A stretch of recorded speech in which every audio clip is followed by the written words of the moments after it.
Dear parents, உங்கள் வீட்டில் 3 வயசுலேருந்து 12 வயசு வரைக்கும் பிள்ளைங்க இல்லை 17 வயசு வரைக்கும் பிள்ளைங்க இருந்து படிக்க கஷ்டப்படுறாங்கன்னா, ஒரு இங்கிலீஷ் புக் வந்து படிக்க அவங்க கஷ்டப்படுறாங்க, ஒரு டெக்ஸ்ட் புக்கில் இருக்கிற எந்த ஒரு விஷயமும் அவங்களால படிக்க முடியல, ஏன்னு தெரியல அப்படின்னு நீங்கள் யோசிச்சுட்டு இருந்தீங்கன்னா இந்த வீடியோ உங்களுக்கு தான். ஏன்னா நம்ம பிள்ளைங்க கரெக்டான மெத்தடில் படிச்சிருக்காங்களா இல்லையான்றது முதல்ல நம்ம செக் பண்ணலாம். நம்ம பிள்ளைங்க ஏன் படிக்கல நம்ம யோசிக்கிறதுக்கும் நம்ம பல இடத்துக்கு அனுப்புறது பிரச்சனை இல்லை, நம்ம அனுப்பலாம். ஆனால் அந்த எல்லா இடத்துலையும் கரெக்டான ஒரு மெத்தட், அங்கே கரெக்டான விஷயம் சொல்லிக் கொடுக்குறாங்கன்றது ரொம்ப ரொம்ப முக்கியம். ஸோ எது ரொம்ப முக்கியம் பார்த்தீங்கன்னா ஃபனிக்ஸ். ஃபனிக்ஸ்ன்றது வந்து ஏலேருந்து Z வரைக்கும் இருக்கிற ஒரு ஆல்ஃபபெட்டுக்குன்னு தனி சவுண்ட் இருக்குது. அது கண்டிப்பாக 3 வயசுலேருந்து பிள்ளைங்களுக்கு கண்டிப்பாக அது தெரியணும். 3 வயசுன்றது காட்டிலும் ஒரு 4-5 வயசு 6 பிள்ளைங்களுக்கு கண்டிப்பாக அது தெரியணும். அது தெரிஞ்சால் மட்டும்தான் பிள்ளைங்கனால எப்படியாப்பட்ட வேர்டாக இருந்தாலும் அதை சேர்த்து படிக்க முடியும்.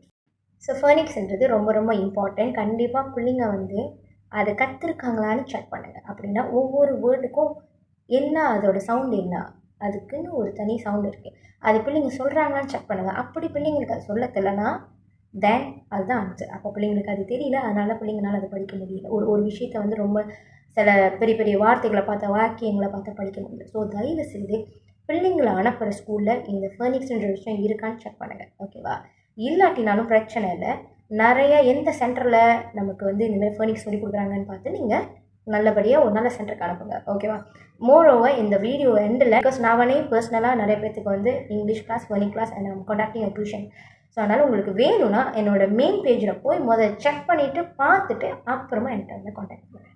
உங்களுக்கு ஹெல்ப் பண்ணுவேன்.